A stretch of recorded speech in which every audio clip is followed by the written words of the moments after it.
Aliens expected mercy. They got Deathworld vengeance instead. The Zephyrian fleet hung motionless in the void, their crystalline hulls catching starlight like frozen tears. Admiral Vexithera watched through the observation deck as the primitive, blue world turned lazily below them. Earth.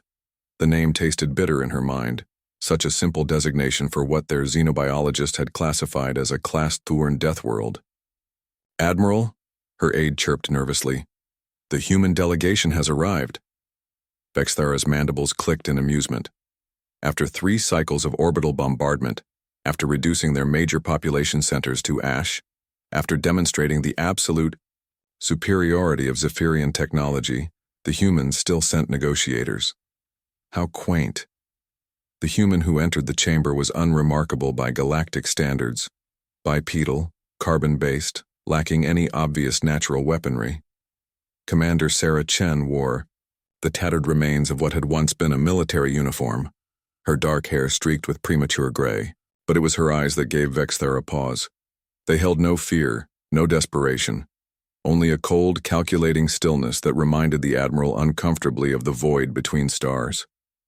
"Admiral Vexthera," Chen said, her voice steady despite the universal translator's mechanical interpretation.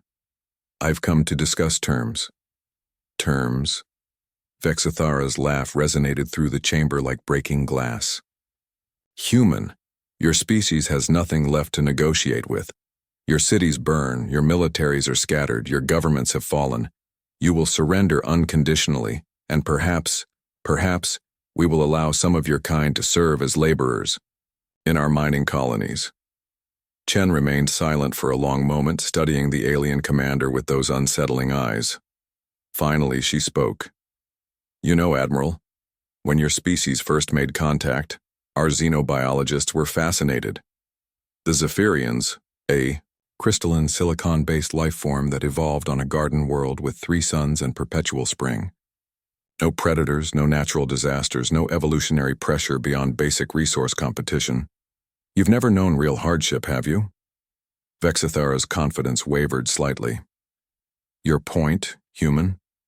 "My point is that you've made a fundamental error in your calculations."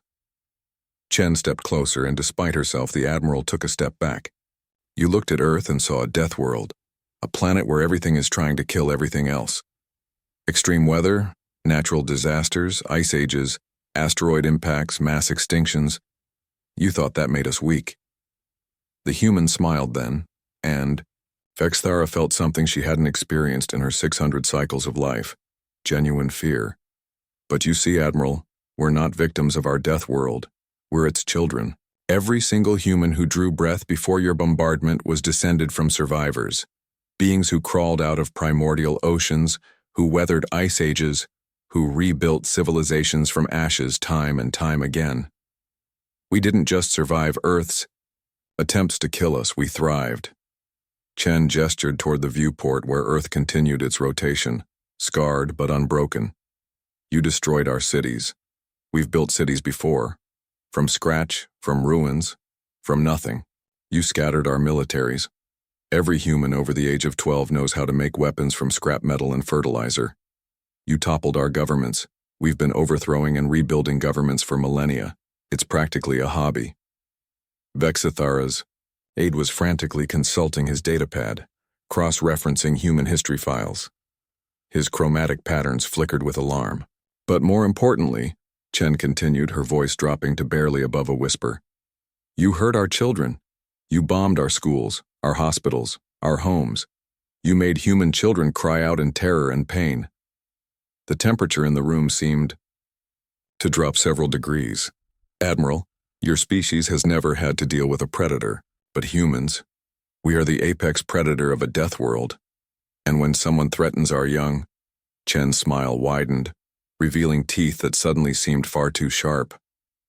"We remember why our ancestors used to hunt megafauna with nothing but pointed sticks and raw determination." Vexithara's aide looked up from his datapad, his entire crystalline structure pale with terror. "Admiral," he whispered, "I'm reading massive energy signatures from the planet's surface. Thousands of them. They're launching something. Through the viewport. Pinpricks of light began rising from Earth's scarred surface. Not the crude chemical rockets the Zephyrians had dismissed during their initial invasion, but something else entirely. Something that glowed with barely contained stellar fire. "What is that?" Vexithera demanded. Chen checked a device on her wrist. "Ah, right on schedule.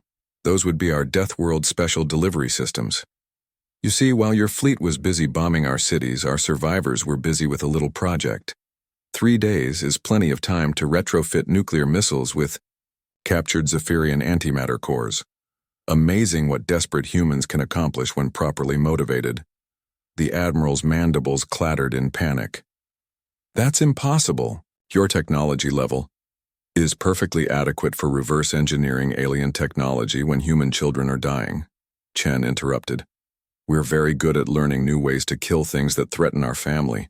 The first wave of modified missiles struck the Zephyrian fleet's shields, which promptly overloaded from the antimatter-enhanced nuclear detonations. The crystalline hulls, so beautiful in the starlight, began to crack and splinter.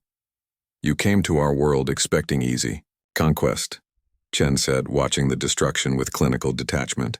"You expected us to beg for mercy, to grovel for our lives." Another wave of missiles found their targets. Zephyrian ships exploded in silent, brilliant flowers of light. "But you forgot something important, Admiral. We're not the victims of a death world." The final salvo of Earth's improvised weapons tore through the remaining fleet like vengeful stars. Chen turned to face the Admiral directly, her eyes reflecting the fire consuming the Zephyrian armada. "We are the death world. In the end, there were no survivors to carry word back to the Zephyrian homeworld.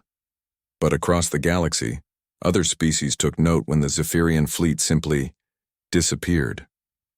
Earth was quietly reclassified in galactic databases, not as a primitive death world ripe for conquest, but as something far more dangerous.